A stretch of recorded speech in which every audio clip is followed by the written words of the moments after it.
इस क्वेश्चन में हमसे कहा गया particle moves on a straight line such a way that it covers first half of the distance with speed 3 meter per second and next half of the distance in two equal time intervals 4.5 meter and 7.5 meter per second respectively find the average speed of the particle। तो यहाँ पे question में क्या बोला है देखिए, कुछ नहीं है, एक पार्टिकल है जो कि इतना डिस्टेंस कवर करने वाला है ना। So first part d/2, second part is again d/2, correct है। d/2 डिस्टेंस चलना है। पहला वाला जो पार्ट है इसको कवर किया इसने कितनी स्पीड से, 3 मीटर पर सेकेंड से। कितनी स्पीड से, 3 मीटर पर सेकेंड से।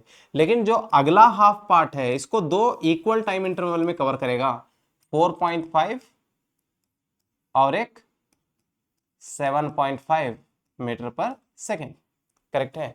ये इक्वल टाइम इंटरवल्स के लिए, जैसे कि ये t/2 टाइम के लिए, ये भी t/2 टाइम के लिए, करेक्ट है। तो आप क्या करना है इस क्वेश्चन के लिए, बहुत सिंपल है। आप क्या करेंगे इसके लिए, इतने क्वेश्चन को पहले सॉल्व कर लेंगे हम। ये हाफ टाइम इंटरवल के लिए है ना। तो इसके लिए आपका फॉर्मूला क्या होता है, v average is equal to v1 plus v2 divided by 2, equal time intervals के लिए, है ना।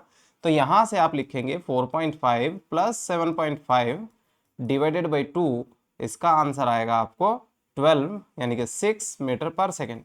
कितना आएगा ये, 6 मीटर पर सेकेंड। तो इसी क्वेश्चन को वापस रिपीट कर लेते हैं। अब देखो, ये वाला फर्स्ट हाफ आपने चला 3 से और सेकेंड हाफ आपने चला 6 से, करेक्ट है। इक्वल डिस्टेंस, अब d/2 इधर, d/2 इधर।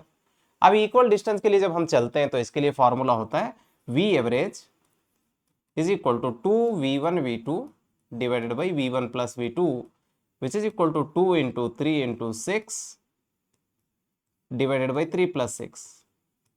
बोलो कितना हो रहा है ये, 36 divided by 9 which is equal to 4 metre per second.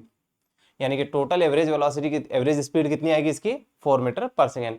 उम्मीद करता हूँ ये सॉल्यूशन आपको क्लियर हुआ होगा। जब भी ऐसे दे देना हाफ डिस्टेंस और रिमेनिंग हाफ में दो इक्वल टाइम इंटरवल, तो पहले टाइम इंटरवल को सॉल्व कर लो, उसके बाद हाफ डिस्टेंस के लिए सॉल्व करो। आई होप ये आपको समझ में आया होगा। तो चलिए मिलते हैं अगले वीडियो में, तब तक के लिए पढ़ते रहिए, अपने डाउट पूछते रहिए। Thank you.